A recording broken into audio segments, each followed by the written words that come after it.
I, 32 male, have been the backup plan for my family since I was 16. While my older brother, 35 male, was being groomed for greatness, I was being groomed for silence. My parents didn't just love him more. They invested in him like a blue-chip stock while treating me like a high-interest debt they were forced to service.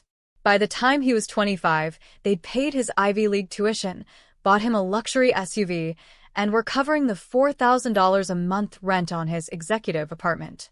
I was working 80-hour weeks between a warehouse and a coding boot camp, living in a basement where the heater clicked off if I used the microwave. Whenever I asked for a small loan to fix my car, my father would say they were tapped out because my brother's career was at a critical juncture. The family future was always my brother. 2 years ago, they drained their retirement to buy him a 4-bedroom house.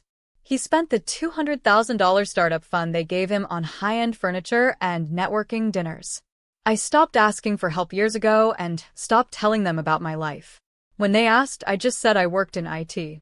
I didn't mention that the logistics software I built from that cold basement was now being integrated into major shipping firms. By December 2025, my company was valued at $25 million. I just closed a deal to sell a 40% stake, leaving me with over $10 million in liquid cash. I showed up to Christmas dinner in my 10-year-old Honda, wearing a faded hoodie. My brother sat at the head of the table wearing a $2,000 watch my mother clearly bought him. My father didn't even look at me while carving the turkey. He told me my brother was pivoting and needed $80,000 to clear business loans. They'd remortgaged the house, so they were looking at me to contribute. My mother actually said it was only fair, since they spent everything on him. My brother even called me a jerk for hoarding paychecks while he was building something. I told them I wasn't giving them a dime. My brother started screaming that I was jealous, so I pulled out my phone and showed them the Wall Street Journal article about my company's $25 million valuation. The silence was heavy.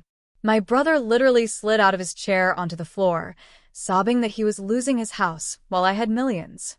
My mother's shock turned into instant greed. She stood up and demanded I give him $15 million right then because I owed the family. When I refused, she screamed that I stole his future. My father tried to block the door, telling me they owned my success. I pushed past him and left. The next morning, someone tried to hack my bank account using my SSN. Then my lawyer called. My family had filed an emergency petition for a restraining order on my assets, claiming my company was a family venture. They produced a memorandum they claimed I signed 5 years ago promising 60% of my earnings to my brother. It was a total forgery. They took a signature from an old car insurance doc and superimposed it. The metadata showed the file was created the day after Christmas. I hired a private investigator and found out my brother's business loans were actually illegal gambling debts. Even worse, my father had drained nearly $400,000 from my cousin's college trust funds to fund my brother's lifestyle. They weren't just entitled, they were criminals. In court, my brother lied under oath, claiming he was the visionary behind my code.